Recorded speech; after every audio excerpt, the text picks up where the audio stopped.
श्रीगुरुभ्यो नमः। हरिः ओम्।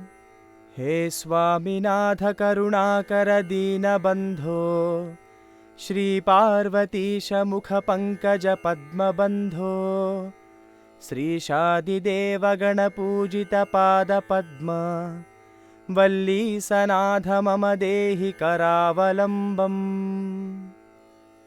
देवादिदेवनुत देवगणाधिनाथ, देवेन्द्रवन्द्य मृदुपङ्कजमञ्जुपाद, देवर्षिनारद मुनीन्द्रसुगीतकीर्ते, वल्लीसनाथ मम देहि करावलम्बम्।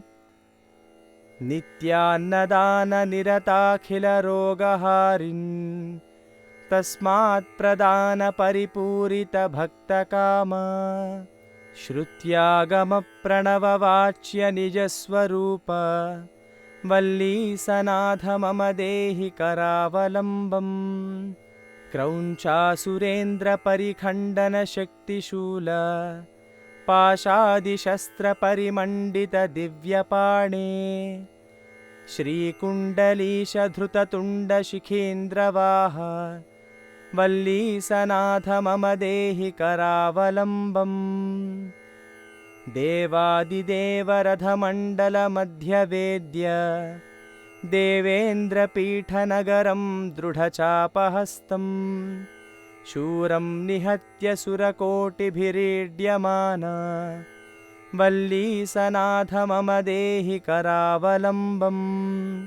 हारादिरत्नमणियुक्तकिरीटहार, केयूरकुण्डललसत्कवचाभिराम, हे वीरतारकजयान्मरबृन्दवन्द्य, वल्लीसनाथ मम देहि करावलम्बम्। पञ्चाक्षरादिमनुमन्त्रितगाङ्गतोयैः, पञ्चामृतैः प्रमुदितेन्द्रमुखैर्मुनीन्द्रैः, पट्टाभिषिक्तहरियुक्तपरासनाथ, वल्लीसनाथ मम देहि करावलम्बम्।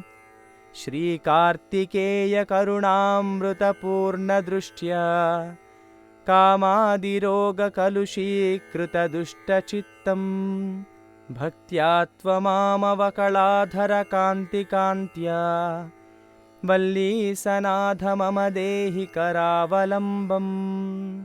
सुब्रह्मण्यकरावलम्बं पुण्यं ये पठन्ति द्विजोत्तमाः, ते सर्वे मुक्तिमयान्ति सुब्रह्मण्यप्रसादतः।